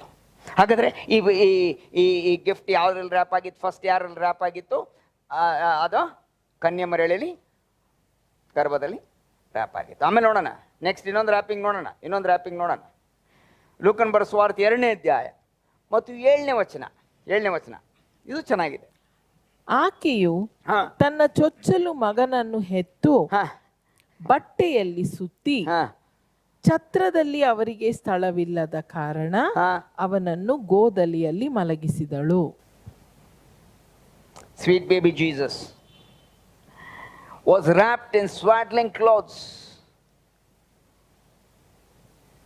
ಏನೋ ಬಟ್ಟೆಯಲ್ಲಿ ಸುತ್ತಿ, ಚಿಂದಿ ಬಟ್ಟೆ, ಇದು ಚಿಂದಿ ಬಟ್ಟೆಯಲ್ಲಿ ಸುತ್ತುವಂಥದ್ದು ಒಂದು ವಾಡಿಕೆ ಇತ್ತು. ಯಾಕಂದರೆ ಮಕ್ಕಳನ್ನು ಅವ್ರನ್ನ ಹುಟ್ಟಿದ ತಕ್ಷಣ ಒಂಚೂರು ಅದನ್ನು ಸರಿಯಾಗಿ ಗಟ್ಟಿಯಾಗಿ ಸುತ್ತುವಂಥದ್ದು ಒಂದು ವಾಡಿಕೆ ಆಗಿತ್ತು. ಅವ್ರಿಗೆ ಬೆಚ್ಚಗಿರಲಿ ಅಂತಂದ್ಬಿಟ್ಟು ಒಂದು ವಾಡಿಕೆ ಆಗಿತ್ತು. ಸರಿ, ಅದರದ್ದು ಎಲ್ಲ ವಿಷಯಗಳನ್ನು ಹೇಳೋದಕ್ಕೆ ನಾನು ಅಷ್ಟು ಇದು ಮಾಡೋದಿಲ್ಲ. ಅದಕ್ಕೋಸ್ಕರ ನಾನೇನು ಮಾಡಿದ್ದೀನಿ ಅಂದರೆ, ಒಂದು ಬಟ್ಟೆಯಿಂದ ನಾನು ಈ ಮಗುವನ್ನು ಒಂದು ರೀತಿಯಲ್ಲಿ ಸುತ್ತಿದ್ದೇನೆ. ಯಾಕಂತಂದರೆ ಇದ್ರ ಮೇಲೆ ಏನು ಬರೆದಿದೆ ಅಂತಂದರೆ, ಇದ್ರ ಮೇಲೆ ಎಲ್ಲ ಹಳೆ ಒಡಂಬಡಿಕೆ ಪುಸ್ತಕಗಳು ಬರೆದಿವೆ. ಜೆನೆಸಿಸ್, ಎಕ್ಸೋಡಸ್, ಲೆವಿಟಿಕಸ್ ಅಲ್ವಾ, ಆದಿಕಾಂಡ, ವಿಮೋಚನಕಾಂಡ, ಯಾಜಕಾಂಡ, ಅರಣ್ಯಕಾಂಡ, ಧರ್ಮೋಪದೇಶಕಾಂಡ, ಯೆಹೋಶುವ, ನ್ಯಾಯಸ್ಥಾಪಕ, ರೂತು, 1 ಸಮುವೇಲ, 2 ಸಮುವೇಲ, 1 ವರ್ಷಗಳು, 2 ವರ್ಷಗಳು, ವೃತ್ತಾಂತಗಳು, ಎಜ್ರ, ನೇಹ್ಯ, ಯೋಬ, ಕೀರ್ತನೆ, ಜ್ಞಾನೋಕ್ತಿ, ಪ್ರಸಂಗಿ, ಪರಮಗೀತೆ ಅಲ್ವಾ, ಯೆಶಾಯ, ಯೆರೆಮೀಯ ಮತ್ತು ಪ್ರಲಾಪಗಳು, ಎಜ್ಕೇಲ್, ದಾನಿಯೇಲ, Hoshea, ಯೋವೇಲ, Amos, Obadiah, ಯೋನಾ, Micah, Nahum, ಹಬಕ್ಕೂಕ್, ಜೆಫನ್ಯ, ಮಲಾಕ್, ಹಗ್ಗಾಯ, ಜಕರ್ಯ, Malachi ಗ್ರಂಥದ ಹೊರಗೆ ಆತನು ಸುತ್ತಲ್ಪಟ್ಟು ಬಂದನೆಂದ್ಬಿಟ್ಟು ನಾವು ನೋಡ್ತೇವೆ. ಪ್ರಿಯ ಸಹೋದರ ಸಹೋದರಿ, ಅಂದರೆ Jesus birth was timed and it is not an accident.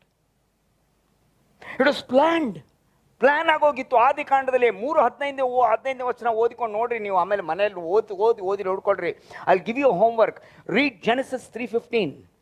He was the seed of the woman. ಸ್ತ್ರೀಯಲ್ಲೇ ಆತನು ಹುಟ್ಟಿ ಬಂದನೆ ಅಂದ್ಬಿಟ್ಟು ನಾವು ನೋಡ್ತೇವೆ. ಸ್ತ್ರೀಯ ಸಂತಾನವಾಗಿ ಹುಟ್ಟಿ ಬಂದನೆ ಅಂದ್ಬಿಟ್ಟು ನಾವು ನೋಡ್ತೇವೆ. ಹಾಗಾದ್ರೆ ಆದಿ ಕಾಂಡದಿಂದ ಮಲಾಕಿ ಗ್ರಂಥದವರೆಗೂ ನಾವು ನೋಡಬೇಕಾಗಿದ್ರೆ, ಮಲಾಕಿ ಗ್ರಂಥ ಆದ ತಕ್ಷಣ ಒಂದು ಸಣ್ಣ ಕ್ರಾಸ್ ಹಾಕಿದ್ದೇನೆ ಇಲ್ಲಿ. ಅದು ಹೊಸ ಒಡಂಬಡಿಕೆ ಅಂದ್ಬಿಟ್ಟು ನಾವು ನೋಡ್ತಾ ಇದ್ದೇವೆ. ಅದು ಒಂದು ಹೊಸ ಒಡಂಬಡಿಕೆ ಅಂದ್ಬಿಟ್ಟು ನಾವು ನೋಡ್ತೇವೆ. ಏಸು ಬಂದಿರುವಂಥ ರೀತಿ ನೀತಿ ನೋಡಬೇಕಾಗಿದ್ರೆ ಅದು ತಂದೆಯಾದ ದೇವರಿಂದ ಪ್ಲ್ಯಾನ್ ಆಗಿ ಆತನು ಸುತ್ತಲ್ಪಟ್ಟು ಬಂದನೆಂದ್ಬಿಟ್ಟು ನಾವು ನೋಡ್ತೇವೆ. ಪ್ರಿಯ ಸಹೋದರ ಸಹೋದರಿ, ಆತನು ಶಾಸ್ತ್ರಾಧೀನನಾಗಿ ಬಂದನೆ ಅಂದ್ಬಿಟ್ಟು ನಾವು ನೋಡಿ. ಈಗ ತಾನು ಗಲಾತ್ಯ 4:4 ನೋಡಿದ್ದೀವಿ ನಾವು. ಅಧೀನನಾಗಿ ಬಂದ. ಶಾಸ್ತ್ರವನ್ನ ಆತನು ಮುರಿಯುವುದಕ್ಕೆ ಬರಲಿಲ್ಲ, ಶಾಸ್ತ್ರವನ್ನ ಆತನು ಅನುಸರಿಸಿ ಬಂದನೆ ಅಂದ್ಬಿಟ್ಟು ನಾವು ನೋಡ್ತೇವೆ. ಅಧೀನನಾಗಿ ಬಂದ. ಹಾಗಾದರೆ ಸುತ್ತಲ್ಪಟ್ಟಿರುವಂಥ ಯೇಸು ಯಾವುದರಿಂದ ಮೊದಲು ಗರ್ಭದಲ್ಲಿ ಯಾರ್ದೋ ಮರಿಯಳು, ಆಮೇಲೆ ಈ ಚಿಂದಿ ಬಟ್ಟೆಯಿಂದ ಸುತ್ತಿ ಗೋದಲಿಯಲ್ಲಿ ಮಲಗಿಸಿದಳು. ಸರಿನಾ? ಆಮೇಲೆ ನೋಡೋಣ, ಇನ್ನೊಂದು ನೋಡೋಣ. ಆಮೇಲೆ ಆತನು ಬೆಳೆದು ಬಂದ ನಜರೇತಿನಲ್ಲಿ 30 ವರ್ಷ ಆದಾಗ ತಿರುಗಿ ಆತನ ಸಮಯ ಬಂತು. ಅಂದರೆ ನೀತಿವಂತನ ಗತಿ ಸ್ಥಾಪನೆ ಯೆಹೋವನಿಂದಲೇ ಅದು ಆಗುವಂಥದ್ದು ನೋಡ್ತಾವೆ. ಪ್ರತಿಯೊಂದು steps of a godly man, righteous man is ordered by god the father. Order ಆಗಿದೆ, ಹಿಂಗೆ ಹೋಗಬೇಕು, ಇಲ್ಲೇ ಇರಬೇಕು, ಆಮೇಲೆ ಹೀಗೆ ನಡಿಬೇಕು, ಹೀಗೆ ಮಾತಾಡಬೇಕು. ಭಾಳ ಚಂದ ಯೇಸು ಕ್ರಿಸ್ತನ ಲೈಫ್. ನಜರೇತಿನಲ್ಲಿ ನಜರೇತಿನಲ್ಲಿ ಜೀವಿಸಿದ, ಆತನು ಬಡಿಗನಾಗಿ ಕೆಲಸ ಮಾಡಿದ. ಯೋಸೆಫ್ ಆತನ ಫಾಸ್ಟರ್ ಪೇರೆಂಟ್ ಅದು ನೋಡ್ತಾ ಇದ್ದೇವೆ.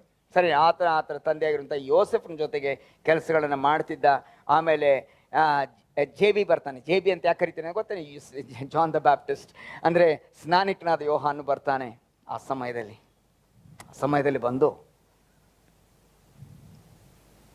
ದೇವರ ರಾಜ್ಯವು ಸಮೀಪಿಸಿದ್ದು, ನೀವು ಪಶ್ಚಾತ್ತಾಪ ಹೊಂದಿ ದೇವರ ಕಡೆಗೆ ತಿರುಗಿಕೊಳ್ರಿ ಅಂತಂದ್ಬಿಟ್ಟು ಅವನು ಸ್ನಾನಿಕನಾದ ಯೋಹಾನನು ಗಟ್ಟಿಯಾಗಿ ಕೂಗುತ್ತಾ, ಆಮೇಲೆ ಏನಾಯಿತು ಅಂತಂದರೆ, ಈಗೋ ಯಜ್ಞಕ್ಕೆ ನೇಮಿಸಿರುವಂಥ ದೇವರ ಕುರಿಮರಿ ಅಂದ್ಬಿಟ್ಟು ಸ್ನಾನಿಕನಾದ ಯೋಹಾನನು ಯೇಸು ಕ್ರಿಸ್ತನ ವಿಷಯದಲ್ಲಿ ತೋರಿಸಿದ.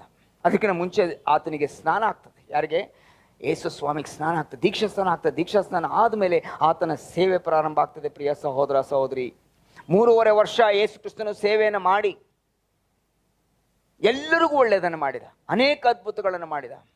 ಕಣ್ಣಿಲ್ದವ್ರಿಗೆ ಕಣ್ಣು ಕೊಟ್ಟ, ಕಾಲಿಲ್ದವ್ರಿಗೆ ಕಾಲು ಕೊಟ್ಟ, ರೋಗವಾಸಿ ಮಾಡಿದ, ಅದ್ಭುತಗಳನ್ನು ಮಾಡಿದ. 5,000 ಜನಕ್ಕೆ ಊಟ ಕೊಟ್ಟ. ಇನ್ನೊಂದ್ಸಾರಿ 4,000 ಜನಕ್ಕೆ ಊಟ ಕೊಟ್ಟ. ಯಾವುದರಿಂದ?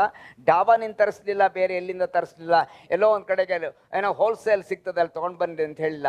ಆದರೆ ಇರುವಂಥ 5 ರೊಟ್ಟಿ 2 ಮೀನಿನಿಂದ, 7 ರೊಟ್ಟಿ ಮತ್ತು ಕೆಲವು ಮೀನುಗಳಿಂದ ಆತನು ಕಣ್ಣೆತ್ತಿ ತಂದೆಗೆ ಥ್ಯಾಂಕ್ಸ್ ಹೇಳಿ ಅದರಿಂದ ಅದ್ಭುತಗಳನ್ನು ಮಾಡಿದ್ದೀನಿ ಅಂದ್ಬಿಟ್ಟು ನಾವು ನೋಡ್ತೇವೆ. ಇಂಥದ್ದೆಲ್ಲ ಮಾಡಿ ಸತ್ತವ್ರನ್ನ ಕೂಡ ಎಬ್ಬಿಸಿದ. ಇಷ್ಟೆಲ್ಲ ಮಾಡಿ ಆದಮೇಲೆ ಯೇಸು ಕ್ರಿಸ್ತನನ್ನು ಶಿಲುಬೆಗೆ ಹಾಕಿ ಆತನನ್ನು ಸಾಯಿಸ್ತಾರೆ. ಸಾಯುವಂಥ ಸಮಯ ಕೇಳ್ತೀರೇನೋ? ಪ್ರಸಂಗಿಯಲ್ಲಿ ನೋಡಿದ್ವಿ ನಾವು, ಹುಟ್ಟುವುದಕ್ಕೊಂದು ಸಮಯ ಮತ್ತು ಸಾಯುವುದಕ್ಕೂ ಒಂದು ಸಮಯ ನಿಗದಿಯಾಗಿದೆ. ಯೇಸು ಕ್ರಿಸ್ತನು ತಾನು ಹೋಗಬೇಕಾಗಿರುವಂಥ ಸಮಯ ಬಂತೆಂದು ತಿಳಿದ. ಅಂದರೆ ಯೇಸು ಸಾಯುವಂಥ ಸಮಯ ಬಂತೆಂದು ತಿಳಿದ. ಪ್ರೋಗ್ರಾಮ್ ಆಗೋಗಿತ್ತು ಯೇಸು ಕ್ರಿಸ್ತನಿಗೆ, ಗೊತ್ತಿತ್ತು ಆತನಿಗೆ.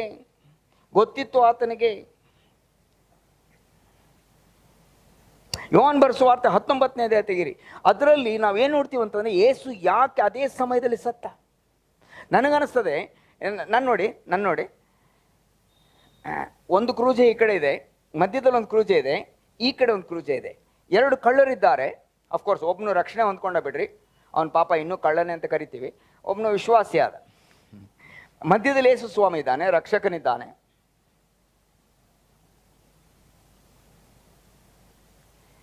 ಸಾಯುವಂಥ ಸಮಯದಲ್ಲಿ ಏನಾಯಿತು ಅಂತಂದರೆ, ಯಹೂದ್ಯರು ಕೇಳ್ಕೊಂಡ್ರೆ ಏನಂತಂದರೆ, ಈ ಶಿಲುಬೆ ಮೇಲೆ ಈ ಹೆಣಗಳನ್ನು ಇಡಬೇಡ್ರಿ, ನಮಗೆ ಕೆಳಗಿಳಿಸ್ಬಿಡ್ರಿ, ಇನ್ನು ಸಬ್ಬತ್ತು ಆಚರಣೆ ಸ್ಟಾರ್ಟ್ ಆಗ್ತದೆ, ನಮ್ಮ ಹಬ್ಬಗಳು ಬರ್ತಾ ಇದೆ, ಪಸ್ಕ ಹಬ್ಬದ ಬರ್ತಾ ಇದೆ, ಈಗೆಲ್ಲ ಈ ಆಚರಣೆ ಸ್ಟಾರ್ಟ್ ಆಗ್ತಾ ಇದೆ, ಈ ಹೆಣಗಳೆಲ್ಲ ಮೇಲೆ ಇರಬಾರ್ದು ಅಂತ. ನೋಡೋಣ ಏನಾಗ್ತದೆ. 32ನೇ ವಚನದಿಂದ ಓದಿಕೊಳ್ಳೋಣ ಸ್ವಲ್ಪ. ಆದದರಿಂದ ಸಿಪಾಯಿಗಳು ಬಂದು ಮೊದಲನೆಯವನ ಕಾಲುಗಳನ್ನು ಅವನ ಜೊತೆಯಲ್ಲಿ ಶಿಲುಬೆಗೆ ಹಾಕಿಸಿಕೊಂಡಿದ್ದ ಮತ್ತೊಬ್ಬನ ಕಾಲುಗಳನ್ನು ಮುರಿದರು. ಆಮೇಲೆ ಆದರೆ ಕಾಲನ್ನು ಮುರಿತಾರೆ. ಯಾರಿಗೆ ಯಾರಿಗೆ? ಒಬ್ಬ ಕಳ್ಳನ ಕಾಲು ಮತ್ತು ಇನ್ನೊಬ್ಬ ಕಳ್ಳನ ಕಾಲು. ಎಷ್ಟೊತ್ತಾಗತ್ತೆ? May be few minutes. ಒಂದು ಹ್ಯಾಮರ್ ತಗೊಂಡು ಹೊಡೆದು ಎಲ್ಲ ಪೂರ್ತಿ ಕಾಲನ್ನು ಹಾಳು ಮಾಡಿದ ತಕ್ಷಣ ಅವರು ಪ್ರಾಣ ಬಿಟ್ಟರು ಅಂದ್ಬಿಟ್ಟು ನಾವು ನೋಡ್ತಾ ಇದ್ದೇವೆ. ಆದರೆ ಯೇಸು ಕ್ರಿಸ್ತನ ಕಾಲನ್ನ ಅವರು ಮುರಿಲಿಲ್ಲ. ಯಾಕಂತಾನೆ? ಮುಂದೆ ಓದಿ. ಆದರೆ ಯೇಸುವಿನ ಬಳಿಗೆ ಬಂದಾಗ, ಎಷ್ಟು ದೂರ ಇದ್ದ ಯೇಸು? ಪಕ್ಕದಲ್ಲೇ ಇದ್ದ ಯೇಸು. ಆದ್ರೆ ಬರೀ ಹಿಂಗ ಅವ್ರನ್ನ ಹೊಡೆದು ಹಿಂಗ್ ತಿರುಗ್ಕೊಳ್ಳೋದ್ರೊಳಗೆ ಪ್ರಾಣ ಬಿಟ್ಬಿಟ್ಟಿದ್ದ ಯೇಸು ಕ್ರಿಸ್ತನು. ಯಾಕಂದ್ರೆ ಹುಟ್ಟುವಾಗ ನಿಗದಿಯಾಗಿತ್ತು ಸಮಯ, ಹೋಗುವಂತ ಸಮಯದಲ್ಲಿ ಕೂಡ ನಿಗದಿಯಾಗಿರ್ತದೆ. ಇವಾಗ ನಮಗೂ ಅಷ್ಟೇ ನಿಗದಿ ಆಗಿದೆ. ಅದಕ್ಕೋಸ್ಕರ ನಾವು ಯಾವುದೇ ಕಾರಣಕ್ಕೂ ಕೂಡ ಆತ್ಮಹತ್ಯದ ವಿಷಯದಲ್ಲಿ ಆಲೋಚನೆ ಮಾಡಬಾರ್ದು. ಯಾಕಂದ್ರೆ ದೇವರು ನಮಗೆ ಕಳಿಸಿರ್ತಾನೆ ಇಲ್ಲಿ ಈ ಪ್ರಪಂಚಕ್ಕೆ. ಆತನ ಉದ್ದೇಶವನ್ನು ಪರಿಪೂರ್ಣ ಮಾಡಿ ಆದ್ಮೇಲೆ ನಮ್ಮನ್ನ ವಾಪಸ್ ಕರ್ಕೊಂಡು ಹೋಗ್ತಾನೆ ತನ್ನ ರಾಜ್ಯಕ್ಕೆ. ಡಿಸಪಾಯಿಂಟ್ಮೆಂಟ್ಸ್, ಡಿಪ್ರೆಷನ್ ಆದ್ರೆ ಆತ್ಮಹತ್ಯೆ ಒಂದು ಸೊಲ್ಯೂಷನ್ ಅಲ್ಲ. ಅದು suicide is not the solution for any person. ಅದಕ್ಕೋಸ್ಕರ ನಾವು ದೇವರ ಸಮಯಗಳಿಗೋಸ್ಕರ ಕಾಯುವಂಥವರಾಗಿರ್ಬೇಕು. ಆಮೇಲೆ ಏನಾಗ್ತದೆ ಗೊತ್ತಾ? ಆತನ ಕಾಲುಗಳನ್ನು ಮುರಿಲಿಲ್ಲ ಅಂತೆ. ಆದರೆ ಒಬ್ಬ ಸಿಪಾಯಿ ಆತನಿಗೆ ತಿವಿತಾನೆ. ಆಮೇಲೆ ಏನಾಗ್ತದೆ? ರಕ್ತ ನೀರು ಅದು ಪಕ್ಕೆಗೆ ತಿವಿದಾಗ ಅದು ಹರಿದು ಬರ್ತದೆ. ಅದನ್ನು ಓದೋಣ. ಆದರೆ ಯೇಸುವಿನ ಬಳಿಗೆ ಬಂದಾಗ ಆತನು ಆಗಲೇ ಸತ್ತಿರುವುದನ್ನು ಅವರು ಕಂಡು ಆತನ ಕಾಲುಗಳನ್ನು ಮುರಿಯಲಿಲ್ಲ. ಎಷ್ಟು ಚೆನ್ನಾಗಿದೆ ನೋಡಿ. ಹಾಗಾದ್ರೆ ಆತನು ಇನ್ನೂ ಜೀವಂತವಾಗಿದ್ರೆ ಕಾಲನ್ನು ಹೊಡಿತಿದ್ರು. ಸತ್ತ ಅಂದ ತಕ್ಷಣನೇ ತೀರಿತೆ ಎಂದು ಹೇಳಿ, ತಂದೆ ನನ್ನ ಆತ್ಮವನ್ನು ನಿನ್ನ ಕೈಗೆ ಒಪ್ಪಿಸ್ಕೊಡ್ತೇನೆ ಅಂದ್ಬಿಟ್ಟು ನನ್ನ ಮಹಾಶಬ್ದದಿಂದ ಕೂಗಿ ಪ್ರಾಣ ಬಿಟ್ಟನಂತೆ ಕರ್ತನು. ಪ್ರಾಣ ಬಿಟ್ಟ ತಕ್ಷಣ ಸಮಯ ಆಗಿತ್ತು. ಆಮೇಲೆ ತಿವಿತಾರೆ, ಪ್ರವಾದನೆ ನೆರವೇರ್ತದೆ. ಯಾಕಂದ್ರೆ ಮುಂದೆ ನಡಿಲಿಕ್ಕಿರುವಂತಹ ಪ್ರವಾದನೆ ಅದು. ಎಲ್ಲರೂ ಆತನ ನೋಡ್ತಾರೆ, ಆ ತಿವಿದವರು ಕೂಡ ಆತನ ನೋಡ್ತಾರೆ ಅನ್ನುವಂಥ ವಾಕ್ಯ ಪ್ರಕಟಣೆ 1ರಲ್ಲಿದೆ. ಮತ್ತು ಆತನ ಎಲುಬುಗಳಲ್ಲಿ ಒಂದು ಎಲುಬನ್ನು ಮುರಿಬಾರ್ದು ಅಂದ್ಬಿಟ್ಟು ದೇವರ ವಾಕ್ಯದಲ್ಲಿ ಆಗಲೇ ನಿಗದಿ ಆಗೋಗಿತ್ತು. ಅದಕ್ಕೋಸ್ಕರ ಆ ಬಟ್ಟೆ ತೋರಿಸಿದ್ನಲ್ಲ, ಚಿಂದಿ ಬಟ್ಟೆ, ಅದು ನೋಡೋದು, ಉದ್ದಕ್ಕೆ ಬಟ್ಟೆ ನೋಡೋದು. ಆದಿ ಕಾಂಡದಿಂದ ಮಲಾಕಿ ಗ್ರಂಥದವರೆಗೂ ಎಲ್ಲ ವಿಷಯದಲ್ಲಿ, ಆತನ ಜನನ ಜೀವನ ವಿಷಯದಲ್ಲಿ, ಸೇವೆ ಎಲ್ಲ ವಿಷಯದಲ್ಲಿ, ಆತನ ಮರಣ, ಹುಣುವಿಕೆ, ಪುನರುತ್ಥಾನದ ವಿಷಯದಲ್ಲಿ, ಪುನರಾಗಮನದ ವಿಷಯದಲ್ಲಿ ಎಲ್ಲ ಬರೆಯಲ್ಪಟ್ಟಿದೆ. He is God, Jesus is alive. ಮತ್ತಾಯನ ಬರೆಸುವಾರ್ತೆ 27ನೇ ಅಧ್ಯಾಯಕ್ಕೆ ಬರೋಣ. ಆತನು ಸತ್ತ, ಪ್ರಾಣ ಬಿಟ್ಟ ತಕ್ಷಣ ಆಮೇಲೆ ಏನಾಗ್ತದೆ? ಮತ್ತಾಯ 27 ಮತ್ತು ಅದರ 59ನೇ ವಚನವನ್ನು ನಾವು ಓದಿಕೊಳ್ಳೋಣ. 59ನೇ ವಚನವನ್ನು ನಾವು ಓದಿಕೊಳ್ಳೋಣ. ಯೋಸೇಫನು ಆ ದೇಹವನ್ನು ತೆಗೆದುಕೊಂಡು ಅದನ್ನು ಶುದ್ಧವಾದ ನಾರುಮಡಿಯಲ್ಲಿ ಸುತ್ತಿ, ನೋಡ್ರಿ ಇನ್ನೊಂದು ಬಟ್ಟೆ. This gift is wrapped in white linen cloth, pure cloth. Is it a dead gift? No sir, no ma'am. ಸುತ್ತಿ ಬಂಡೆಯಲ್ಲಿ ತೋಡಿದ್ದ ತನ್ನ ಹೊಸ ಸಮಾಧಿಯಲ್ಲಿ ಇಟ್ಟು ಸಮಾಧಿಯ ಬಾಗಿಲಿಗೆ ದೊಡ್ಡ ಕಲ್ಲನ್ನು ಉರುಳಿಸಿ ಹೋದನು. ಅವನು ಹೋದ. ಆದರೆ ದೇವರ ನಾಮಕ್ಕೆ ಸ್ತೋತ್ರವಾಗಲಿ. 3 ದಿವಸದ ನಂತರ ಆತನ 3ನೇ ದಿವಸದಲ್ಲಿ ಯೇಸು ಸ್ವಾಮಿ ಆತನು ಎದ್ದು ಬಂದನೆ ಅಂದ್ಬಿಟ್ಟು ನಾವು ನೋಡ್ತೇವೆ. ಆ ಬಟ್ಟೆ ಸುತ್ತುವಾಗಲೂ ಕೂಡ ಒಂದು ವಿಧಾನ ಇತ್ತು ರೀ. ಯಾಕೆ ಆ ಬಟ್ಟೆ ವಿಷಯದಲ್ಲಿ ಮಾತನಾಡ್ತಿದ್ದೇನೆ ಅಂತಂದರೆ, ಆ ಬಟ್ಟೆ ಸುತ್ತುವಂಥದ್ದು ಕೂಡ ವಿಷಯದಲ್ಲಿ ಒಂದು ವಿಧಾನ ಇತ್ತು. ಅದನ್ನು ಸುತ್ತಿ ಆಮೇಲೆ ಮತ್ತೆ ಸುಗಂಧ ದ್ರವ್ಯಗಳನ್ನು ಹಾಕಿ, ಒಂದು ಅಂಟುಗಳನ್ನೆಲ್ಲ ಹಾಕಿ ಮತ್ತೆ ಸುತ್ತಾಯಿದ್ರು. ಮತ್ತೆ ಅದನ್ನು ಸುಗಂಧಗಳನ್ನು ಹಾಕಿ ಮತ್ತೆ ಸುತ್ತಾಯಿದ್ರು. ಯಾಕೆ ಹಾಕಿ ಸುತ್ತಾಯಿದ್ರು ಅಂತಂದರೆ, ಅದು ಗಟ್ಟಿ ಆಗಿಬಿಡಬೇಕು, ಪ್ರೊಟೆಕ್ಟ್ ಆಗಬೇಕು ಅಂತ. ಒಂಥರ ಕಕ್ಕೂನ್ ಆಗ್ತದಲ್ಲ ಅದು ಅಲ್ವಾ? ಚಿಟ್ಟೆ ಮೊದಲು ಕಕ್ಕೂನ್ ಆಗ್ತದೆ ಅಷ್ಟೇ, ಆಮೇಲೆ ಒಡೆದು ಚಿಟ್ಟೆ ಈಚೆ ಬರ್ತದೆ, ಆಮೇಲೆ ಒಂದು ಹುಳ ಅದು ಅಲ್ವಾ? ಆ ರೀತಿಯಾಗಿ ಯೇಸು ಕ್ರಿಸ್ತನನ್ನು ಆತನ ಸುತ್ತಿ, ಆ ಬಟ್ಟೆಯನ್ನು ಸುತ್ತಿ ಆ ಗವಿಯಲ್ಲಿ ಇಟ್ಟರೆ ಅಂದ್ಬಿಟ್ಟು ನಾವು ನೋಡ್ತೇವೆ. 3ನೇ ದಿವಸ ಅದಕ್ಕೆ ಒಂದು ಸ್ಟೇಟ್ಮೆಂಟ್ ಹೇಳ್ತೇನೆ. ಅದೇನಂತಂದರೆ, Jesus did not need a door to enter the womb of virgin Mary, nor did he need a door to come out of the tomb on the 3rd day. ಮರಿಯಳ ಗರ್ಭದಲ್ಲಿ ಹೋಗ್ಬೇಕಾಗಿದ್ರೆ ಬಾಗಿಲು ಬೇಕಾಗಿರ್ಲಿಲ್ಲ ಯೇಸು ಕ್ರಿಸ್ತನಿಗೆ. ಸಮಾಧಿಯ ಗವಿಯಿಂದ ಈಚೆ ಬರುವಾಗ ಕಲ್ಲು ಜರುಗಿಸಿ ಬರಲಿಲ್ಲ ಕರ್ತನು. ಹಾಗೆ ಎದ್ದು ಬಂದ್ರೆ ಅಂದ್ಬಿಟ್ಟು ನಾವು ನೋಡ್ತೇವೆ. ಹಾಗಾದ್ರೆ ಆ ಸುತ್ತಿರುವಂತಹ ಆ ಒಂದು ಬಟ್ಟೆ ನೋಡ್ಬೇಕಾಗಿದ್ರೆ ಆ ಒಂದು ಗಿಫ್ಟ್ ಇತ್ತಲ್ಲ, it was wrapped at that time. But ನಾಲ್ಕನೇದು ಒಂದು ಹೇಳ್ತೇನೆ ನಾನು ನಿಮಗೆ, ಬೇಗನೆ ಹೇಳ್ತೇನೆ. ಆ ನಾಲ್ಕನೇದು ಯಾವುದು ಅಂತಂದರೆ ಕೊಲೊಸ್ಸೆ 1:27 ವಚನ ಓದೋಣ. ಕೊಲೊಸ್ಸೆ ಅವರು ಬರೆದ ಪತ್ರ 1ನೇ ಅಧ್ಯಾಯ ಮತ್ತು 27ನೇ ವಚನ. ಎಸ್. ಅನ್ಯ ಜನಗಳ ವಿಷಯವಾದ ಈ ಮರ್ಮದ ಮಹಿಮಾತಿಶಯವು ಎಷ್ಟೆಂಬುದನ್ನು ದೇವರು ತನ್ನ ಜನರಿಗೆ ತಿಳಿಸಲಿಕ್ಕೆ ಮನಸ್ಸು ಮಾಡಿಕೊಂಡನು. ಈ ಮರ್ಮವು ಏನಂದ್ರೆ ಕ್ರಿಸ್ತನು ನಿಮ್ಮಲ್ಲಿದ್ದು ಪ್ರಭಾವದ ನಿರೀಕ್ಷೆಗೆ ಆಧಾರಭೂತನಾಗಿರುವುದೇ. ಸಾಕು. ಕ್ರಿಸ್ತನು ನಮ್ಮಲ್ಲಿ ಇದ್ದು, ಕೇಳಿಸ್ಕೊಳ್ಳಿ, ಮರಿಯಳ ಗರ್ಭದಲ್ಲಿ, ಆಮೇಲೆ ಚಿಂದಿ ಬಟ್ಟೆ, ಆಮೇಲೆ ಸತ್ತ ಮೇಲೆ ನಾರುಮಡಿ, ಎದ್ದು ಬಂದ ಮೇಲೆ ಯೇಸು ಸ್ವಾಮಿ ನಿನ್ನ ಹೃದಯವನ್ನು ನನ್ನ ಹೃದಯವನ್ನು ತಟ್ಟಿ ನಾನು ಒಳಗೆ ಬರ್ತೀನಿ ಅಂತ ಕರ್ತನು ಹೇಳ್ತಿದ್ದಾನೆ ಇವತ್ತು. ಹಾಗಾದ್ರೆ ನಾವು ಆತನಿಗೆ ಒಂದು ರ್ಯಾಪರ್ ಆಗಿರ್ತೇವೆ ಅಂದ್ಬಿಟ್ಟು ನಾವು ನೋಡ್ತಾ ಇದ್ದೇವೆ ಇವತ್ತು. ನಮ್ಮ ಒಳಗೆ ಕರ್ತನು ಬರ್ತಾ ಇದ್ದಾನೆ. ನಮ್ಮ ದೇಹ ಪವಿತ್ರಾತ್ಮನಿಗೆ ಗರ್ಭ ಗುಡಿಯಾಗಿದೆ ಅಂದ್ಬಿಟ್ಟು ಪೌಲನು ಕೊರಿಂಥದಲ್ಲಿ ಬರೀತಾನೆ. ನಮ್ಮ ಒಳಗೆ ಕ್ರಿಸ್ತನಿದ್ದು ಪ್ರಭಾವದ ನಿರೀಕ್ಷೆಗೆ ಆತನು ಆಧಾರಭೂತನಾದನು, ಆತನ ಕಾರಣನಾದನು ಅಂದ್ಬಿಟ್ಟು ನಾವು ನೋಡುವಾಗ, ಹಾಗಾದರೆ ಆ ಗಿಫ್ಟು ನಮ್ಮ ಒಳಗೆ ಬರೋದಕ್ಕೆ ಆತನು ಇಷ್ಟಪಟ್ಟಿದ್ದಾನೆ. He did not want to stay in Bethlehem, he did not want to stay in the manger. ಅದೇ ಚಿಂದಿ ಬಟ್ಟೆಯಲ್ಲಿ ಇರಲಿಲ್ಲ ಕರ್ತನು. ಆತನು ಬೆಳೆದು ಬಂದು ಆತನು ಮುಂದೆ ಆತನ ಸೇವೆಯನ್ನು ಮಾಡಿ ತನ್ನ ಪ್ರಾಣವನ್ನು ಕೊಟ್ಟು ಹೂಣಲ್ಪಟ್ಟು ಆ ಬಟ್ಟೆ ಸುತ್ತಲ್ಪಟ್ಟಿದ್ರು ಕೂಡ ಸುತ್ತಲ್ಪಟ್ಟಿರುವಂಥ ಬಟ್ಟೆಯಲ್ಲೇ ಉಳಿಲಿಲ್ಲ ಯೇಸು ಕ್ರಿಸ್ತನು. ಆತನು ಕೊಳೆಯುವ ಅವಸ್ಥೆಯನ್ನು ನೋಡಲಿಲ್ಲ. ಆತನು ಪುನರುತ್ಥಾನವಾಗಿ ಎದ್ದು ಬಂದು ಜಯಾರ್ಭಟವನ್ನು ಮಾಡಿ ಜಯವನ್ನು ಸಾರಿ ಆತನು ಮರಣದ ಮೇಲೆ, ಸೈತಾನನ ಮೇಲೆ, ಪಾಪದ ಮೇಲೆ ಮತ್ತು ಸಮಾಧಿಯ ನರಕದ ಮೇಲೆ ಜಯವನ್ನು ತಂದಿರುವ ಕಾರಣವಾಗಿ ಆತನು ನಿನ್ನ ಹೃದಯದಲ್ಲಿ ಬಂದು ನೀನು ಆತನಿಗೆ ಒಂದು ಬಟ್ಟೆಯಾಗಿ ಅಥವಾ ಆತನ ಒಂದು ಗಿಫ್ಟ್ ರ್ಯಾಪರ್ ಆಗಿದ್ದರೆ ಒಂದು ದಿವಸ ಅದು ಪ್ರಭಾವದ ನಿರೀಕ್ಷೆಗೆ ಕಾರಣನಾಗ್ತದೆ. ಯಾಕಂತಂದರೆ ಪ್ರಭಾವದ ನಿರೀಕ್ಷೆ ಇನ್ನು ಮುಂದೆ ಬರ್ತದೆ ನಿರೀಕ್ಷೆ. ಯಾಕಂತಂದರೆ ಒಂದು ದಿವಸ ನಾನೇನು ಸಾಯ್ಬೋದು ದೇವ್ರ ಚಿತ್ತದಲ್ಲಿ. ಯಾವಾಗ ಆಗ್ತದೋ ಗೊತ್ತಿಲ್ಲ, ಕರ್ತನ ಸಮಯ ಇರ್ತದಲ್ಲ, ಅದಕ್ಕೆ ನೋ ಪ್ರಾಬ್ಲಮ್. ಆತನ ಉದ್ದೇಶವನ್ನು ಪರಿಪೂರ್ಣ ಮಾಡೋದಕ್ಕೆ ನಾವು ಇಷ್ಟಪಟ್ಟು ಪ್ರಯತ್ನ ಪಡೋಣ. ಒಂದು ದಿವಸ ನಾವು ಕೂಡ ಸಾಯ್ತೇವೆ. ನಮ್ಮ ದೇಹವನ್ನು ತೊಗೊಂಡೋಗಿ ಹೂಣಿಡ್ತಾರೆ. ಏನಂದೆ ನಾನು, ನನ್ನನ್ನು ನಿನ್ನನ್ನು ಹೂಣಿಡಲ್ಲ, ನಮ್ಮ ದೇಹವನ್ನು, ಮೃತ ಶರೀರವನ್ನು ಹೂಣಿಡ್ತಾರೆ. ಆದರೆ ನಾನು ನೀನು ಆಗಲಿ, ನಾವು ಯೇಸುವನ್ನು ಅಂಗೀಕರಿಸಿರುವ ಕಾರಣವಾಗಿ, ನಮ್ಮ ಒಳಗೆ ಯೇಸು ಕ್ರಿಸ್ತನಿರುವ ಕಾರಣವಾಗಿ ಯೇಸು ಕ್ರಿಸ್ತನನ್ನು ತಿರುಗಿ ಬಟ್ಟೆಯಿಂದ ಸುತ್ತಿ ಹೆಣವಾಗಿ ಅಥವಾ ಸಮಾಧಿಯಲ್ಲಿ ಇಡುವಂಥದ್ದು ಸಾಧ್ಯ ಇಲ್ಲ. Because Jesus is alive, because Jesus is in our heart, he cannot be wrapped again and then put into the tomb. He is alive forevermore. ಪ್ರಕಟಣೆ ಗ್ರಂಥ 1ನೇ ಅಧ್ಯಾಯ ಕೊನೆ ವಚನವನ್ನು ಓದಿಕೊಳ್ಳೋಣ. ಪ್ರಕಟಣೆ ಗ್ರಂಥ 1ನೇ ಅಧ್ಯಾಯದಲ್ಲಿ ಅದರ 18ನೇ ವಚನವನ್ನು ಓದುವಾಗ ಹೀಗೆ ನಾವು ನೋಡ್ತೇವೆ. ಯೋಹಾನನು ಪದ್ಮೋಸ್ ದ್ವೀಪದಲ್ಲಿ ಪ್ರಕಟಣೆ ಬರೆಯುವಾಗ ಇದು ಕೇಳಿ ಬಂದಿರುವಂಥ ದೈವೋಕ್ತಿ. ಇದು ಸತ್ತವನಾದೆನು, ಯೇಸು ಸ್ವಾಮಿ ಮಾತನಾಡ್ತಿದ್ದಾನೆ ಯೋಹಾನನೊಂದಿಗೆ. ಓದೋಣ. ಸತ್ತವನಾದೆನು ಮತ್ತು ಈಗೋ ಯುಗ ಯುಗಾಂತರಗಳಲ್ಲಿಯೂ ಬದುಕುವವನಾಗಿದ್ದೇನೆ. ಆಮೆನ್. ಆಮೇಲೆ ಮರಣದ ಮತ್ತು ಪಾತಾಳದ ಬೀಗದ ಕೈಗಳು ನನ್ನಲ್ಲಿ ಅವೆ. ಆದದರಿಂದ ನೀನು ಕಂಡವುಗಳನ್ನು, ಈಗ ನಡೆಯುತ್ತಿರುವವುಗಳನ್ನು, ಮುಂದೆ ಆಗಬೇಕಾದವುಗಳನ್ನು ಬರೆ. ಚೆನ್ನಾಗಿದೆ ಅದು. ಸತ್ತವನಾದೆನು, ಆದರೆ ಈಗ ಯುಗ ಯುಗಾಂತರಗಳಲ್ಲಿ ಜೀವಂತನಾಗಿದ್ದೇನೆ. ಮುಂದೆ ಸಾಯುವುದಿಲ್ಲ ಯೇಸು ಸ್ವಾಮಿ. ಅದಕ್ಕೋಸ್ಕರ ಯೇಸು ಸ್ವಾಮಿಯನ್ನು ಸ್ವೀಕರಿಸಿರುವಂಥ ಪ್ರತಿಯೊಂದು ವಿಶ್ವಾಸಿಗೆ ಸಾವು ಇಲ್ಲ. ಯಾವ ಸಾವು ಅಂತೀರಿ ನೀವು? ಈ ದೇಹಕ್ಕೆ ಬರುವಂಥ ಸಾವಲ್ಲ ನಾನು ಹೇಳ್ತಿರುವಂಥದ್ದು. ಆತ್ಮಕ್ಕೆ, ಪ್ರಾಣಕ್ಕೆ ಬರುವಂಥ ಸಾವು. ಆತ್ಮಕ್ಕೆ ಬರುವಂಥ ಸಾವು ಅದು 2ನೇ ಮರಣ ಅಂತ ನೋಡ್ತಾ ಇದ್ದೇವೆ.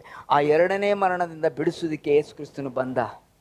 ಇವತ್ತು ಕ್ರಿಸ್ಮಸ್ ಹಬ್ಬವನ್ನು ಆಚರಿಸುವಂಥವ್ರು, ಕ್ರಿಸ್ಮಸ್ ಟ್ರೀ ಇಟ್ಟಿರುವಂಥವ್ರು, ಒಂದು ಲೈಟ್ ಹಾಕಿರುವಂಥವ್ರು. ಯಾವುದು ಕ್ರಿಸ್ಮಸ್ ಟ್ರೀಗೆ? ಕ್ರಿಸ್ಮಸ್ ಏನೋ ಒಂದು ಸ್ಟಾರ್ ಕಟ್ಟಿರ್ಬೋದು ನೀವು. ಇವಾಗೆಲ್ಲ ಅದು ಫೇರಿ ಲೈಟ್ಸ್ ಅಂತೆಲ್ಲ ಬರುತ್ತೆ, ಸೀರಿಯಲ್ ಲೈಟ್ಸ್ ಅಂತ ಬರುತ್ತೆ. ನಾನು ಹಿಂದೆ ಡೆಕೋರೇಷನ್ ನೋಡ್ತಾ ಇದ್ದೀರಿ ಅಲ್ವಾ, ಅಲ್ಲಲ್ಲಿ ಏನೋ ಮಾಡಿ ಪರವಾಗಿಲ್ಲ, that is not a problem. But one thing is very sure, don't stay there. You receive this gift, you receive this gift in your heart. ಈ ಯೇಸು ಕ್ರಿಸ್ತನೆಂಬುವ ಈತನನ್ನು ಹೇಳಲಿಕ್ಕೆ ಅಶಕ್ಯವಾಗಿರುವಂಥ, ವಿವರಿಸುವುದಕ್ಕೆ ಅಶಕ್ಯವಾಗಿರುವಂಥ ವರವನ್ನು ನೀವು ಇವತ್ತು ಸ್ವೀಕರಿಸಿದರೆ ಕರ್ತನು ವಿಶೇಷವಾದ ರೀತಿಯಲ್ಲಿ ನಿನ್ನನ್ನು ಬದಲಾಯಿಸ್ತಾನೆ. ನಿನ್ನ ಎಲ್ಲ ಥರವಾದ ಸಮಸ್ಯೆಗಳಿಂದ, ಅಂದರೆ ಪಾಪದ ಸಮಸ್ಯೆದಿಂದ ಫಸ್ಟ್ ಬಿಡಿಸ್ತಾನೆ.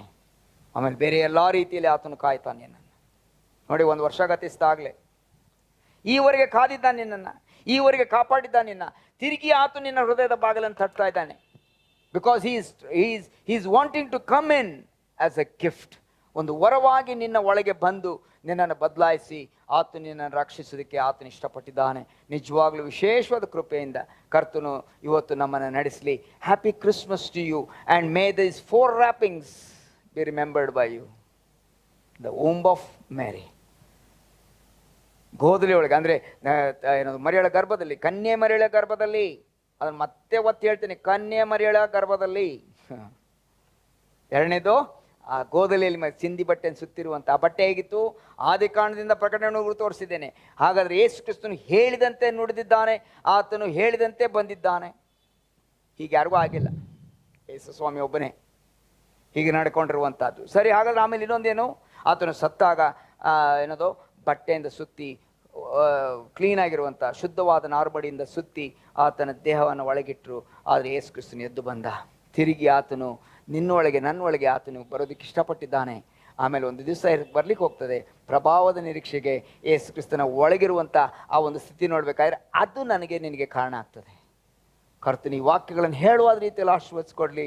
ಕ್ರಿಸ್ಮಸ್ನಲ್ಲಿ ನೀವು ಎಂಜಾಯ್ ಮಾಡಿರಿ, ಒಳ್ಳೆ ಅಡುಗೆಗಳನ್ನು ಮಾಡಿರ್ಬೋದು, ತಿಂಡಿಗಳನ್ನು ಮಾಡಿರ್ಬೋದು, ಎಲ್ಲ ಮಾಡಿರ್ಬೋದು, ಕ್ರಿಸ್ಮಸ್ ತಿಂಡಿಗಳನ್ನು ಮಾಡಿರ್ಬೋದು. You can give gifts to other people, but please bring a gift to the birthday boy. His name is Jesus. ನಿನ್ನ ಹೃದಯನ ತಗೊಂಡು ಬಾ. ಕರ್ತನು ನಿನ್ನನ್ನು ಪ್ರೀತಿಸ್ತಾ ಇದ್ದಾನೆ. ಕರ್ತನು ನಿನ್ನನ್ನು ಇನ್ನೂ ಇಟ್ಟಿದ್ದಾನೆ, ನನ್ನನ್ನು ಜೀವಂತವಾಗಿಟ್ಟಿದ್ದಾನೆ. ನಾನು ನೀನು ಸಂತೋಷ ಪಡೋಣ. ಬಾ, ಪ್ರಾರ್ಥನೆ ಮಾಡೋಣ. ಪ್ರಾರ್ಥನೆ ಮಾಡಿ, ಪ್ರಾರ್ಥನೆ ಮುಖಾಂತರ ನಾವು ಸ್ವೀಕಾರ ಮಾಡೋಣ. ಕರ್ತನು ನಮ್ಮನ್ನು ಬಲಪಡಿಸಲಿ. ಪ್ರೀತಿಯುಳ್ಳ ನಮ್ಮ ತಂದೆಯಾದ ದೇವರೇ, ದಿನಕ್ಕಾಗಿ ನಿಮಗೆ ಸ್ತೋತ್ರಪ್ಪ. ಕರ್ತನೆ, ಈ ಸಮಯದಲ್ಲಿ ತಂದೆ, ನಿನ್ನ ಮಗನು ನಮ್ಮ ರಕ್ಷಕನಾಗಿರುವ ಯೇಸು ಕ್ರಿಸ್ತನ ವಿಶೇಷವಾದ ಜನನದ ಸತ್ಯವನ್ನು ಇವತ್ತು ನಮ್ಮ ಮುಂದೆ ಇಟ್ಟಿದ್ದೀನಿ. ನಾಮಕ್ಕೆ ಸ್ತೋತ್ರವಾಗಲಿ. ಕರ್ತನೆ, ಈ ಒಂದು ವಿಶೇಷವಾದ ವರಕ್ಕಾಗಿ, ಹೇಳಲಿಕ್ಕೆ ಅಶಕ್ಯವಾಗಿರುವಂಥ ಈ ಒಂದು ವರಕ್ಕಾಗಿ ನಿಮಗೆ ಸ್ತೋತ್ರ ತಂದೆ. You have given your greatest gift to us. ಅತಿ ಶ್ರೇಷ್ಠವಾಗಿರುವಂಥ ವರವನ್ನು ಕೊಟ್ಟಿದ್ದಕ್ಕಾಗಿ ನಿಮಗೆ ಸ್ತೋತ್ರ ಅಪ್ಪ. ಈ ಸಮಯದಲ್ಲಿ ನಮ್ಮೊಳಗೆ ಬಾ, ನಮ್ಮನ್ನು ಕರುಣಿಸು, ರಕ್ಷಿಸು, ಬಲಪಡಿಸು. ಕೇಳಿರುವಂಥ, ನೋಡ್ತಿರುವಂಥ ಒಬ್ಬೊಬ್ಬ ಸಹೋದರ ಸಹೋದರಿಯನ್ನು, ಮಗುವನ್ನು ನೀನು ಕರುಣಿಸು ಕರ್ತನೆ. ನಿನ್ನನ್ನು ಸ್ವೀಕರಿಸಿ ನಿನಗಾಗಿ ಜೀವಿಸುವಂತೆ ಸಹಾಯ ಮಾಡು. ಅವರನ್ನು ನನ್ನನ್ನು ಬದಲಾಯಿಸು. ಮಹಿಮೆ ನಿನಗುಂಟಾಗಲಿ. ಯೇಸು ಕ್ರಿಸ್ತನ ಹೆಸರಿನಲ್ಲಿ ಬೇಡಿದ್ದು ನಮ್ಮ ತಂದೆ, amen.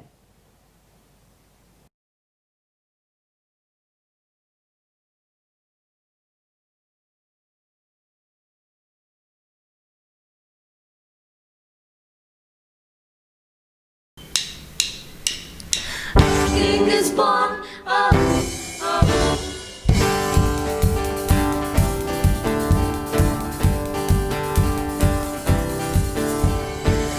king is born this day in Bethlehem. Hallelujah. Hallelujah. No crown is born, but angels worship him.